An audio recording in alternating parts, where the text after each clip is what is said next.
Some wigs, they are not just wig. Some of them have already lived a life, and sometimes they don't forget who they belonged to. Before we continue, please tell me where you are watching from in the comment section. A normal day, a normal girl, scrolling through her phone, she sees it. A beautiful wig, thick, soft, perfect, too perfect. The kind of hair that turns head. The price was low, extremely low. She hesitated at first, but the price was too convincing, so she bought it anyways.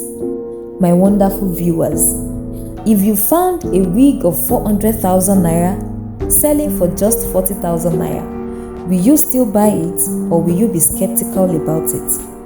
The wig was cheap, surprisingly cheap. The seller says, "You are lucky someone cancelled." But why did the person cancel? She didn't bother to ask, because the price was too good to be true. And honestly, maybe it was. Kemi was not rich, but she loved looking good. The kind of girl who would save small money just to look put together. People didn't notice her much until she changed her hair. The day it arrived, she couldn't wait.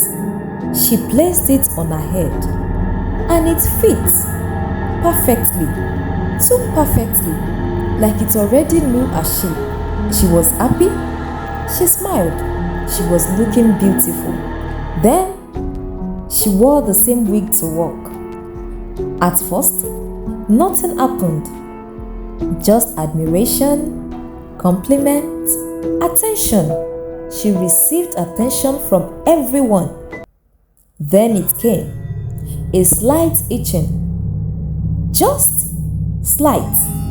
She scratched and it stopped. "Nothing to worry about," she said.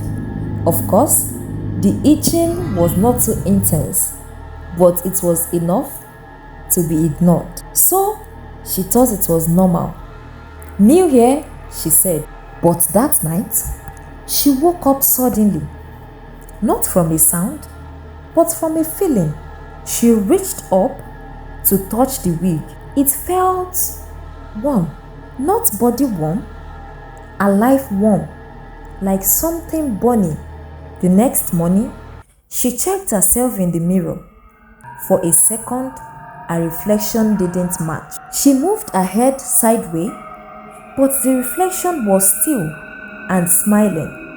Then it moved again. Normal again. She laughed it off. Must be stress, she convinced herself. But is it really stress, my wonderful viewers? What do you think is going on? Let's continue. Days passed. The itching returned, stronger. Her scalp became sensitive. When she scratched, her finger came back, slightly stained with blood. She started feeling tired, distracted, unusually quiet. But the hair kept getting better, longer, voluminous, bouncy. One day, she was confused. So she went back to message the seller. The account was deleted. She was shocked. That night, she had her first dream. She was sitting, not in her room, somewhere dark and hairy, and someone was sitting behind her, braiding her hair. Not gently, she was braiding roughly, painfully. She tried to turn her head, but she couldn't. Then she heard a voice. "Don't ever remove it. It is not yours anymore." She woke up, sweating. Her hand went to her head. The wig felt tighter. She tried to remove it, but it did not come off easily. Not stuck, but resisting. Days later, her real hair began to thin, not falling normally, fading like something was feeding on it. One evening when the power went out, she sat in front of a mirror with only a candlelight, and then she saw it, another scalp, under the wig, looking like a brain, not as someone else. She was shocked. She panicked. But what Kemi did not know was that this was not just hair.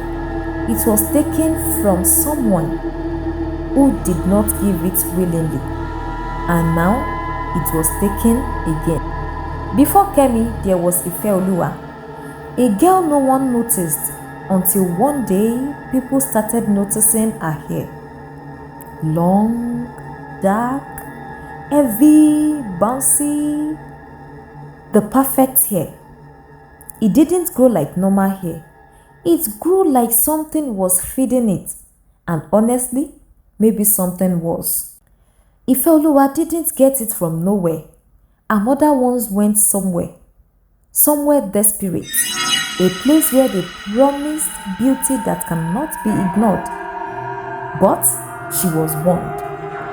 It will grow, but it must eat. But what is it going to eat? They didn't tell her. So she assumed it was money. But she was wrong. At first, nothing happened. The hair grew beautifully, shiny and glowing. She was happy. Then it came. Constant headache, scalp pain, scalp itch, weakness. And at night, the hair moved on its own, slowly, like fingers. The hair was not hair. It was something placed in her scalp, something that feeds on blood, strength, and life. And every time it fed, it grew longer, thicker, and stronger. But Ifeoluwa, she grew weak, thin, and pale. The night came. The night the hair moved violently. It moved so much that it wrapped around her neck. It wrapped tighter and tighter, as if trying to kill her. Ifeoluwa tried to claw at it, but it was part of her and stronger than her. It strangled her slowly. Her family panicked and they rushed into her room. Her father came in first, then her mother followed. But before they could move, the hair moved violently again and wrapped around Ifeoluwa's mother, burrowing into her eyes. Her father panicked and tried to save her, but the hair was stronger. The hair pierced into his hand, dragging Ifeoluwa across the room, slamming her across the wall until it makes sure that Ifeoluwa is no longer breathing. My wonderful people, may we not use our hand to buy what is going to kill us.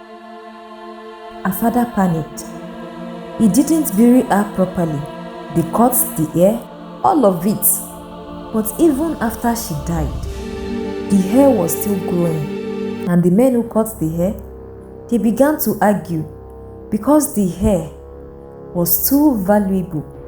It was too precious.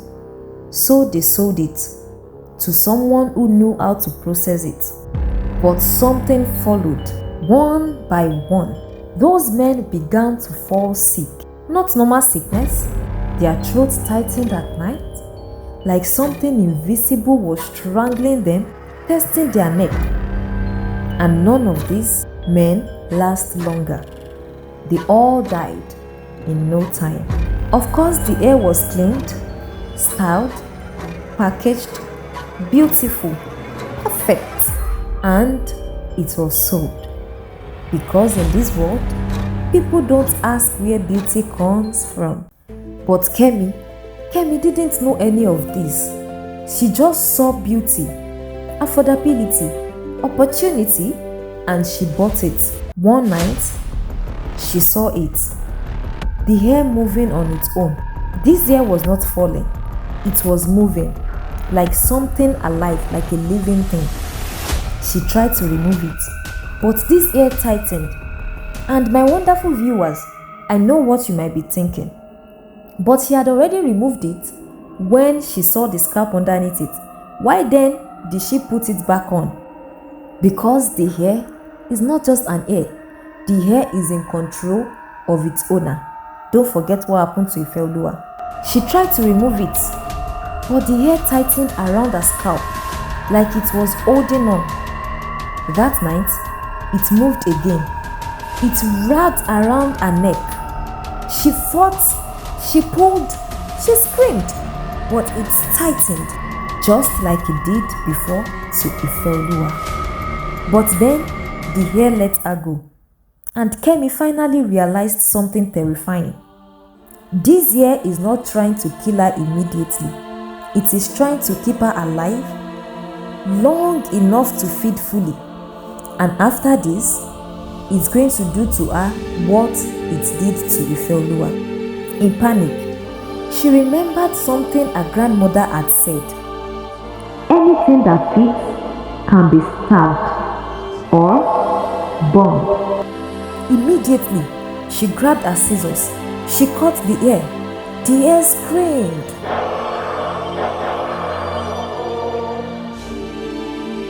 Yes, screamed. She put the wig inside a steel in her bathroom.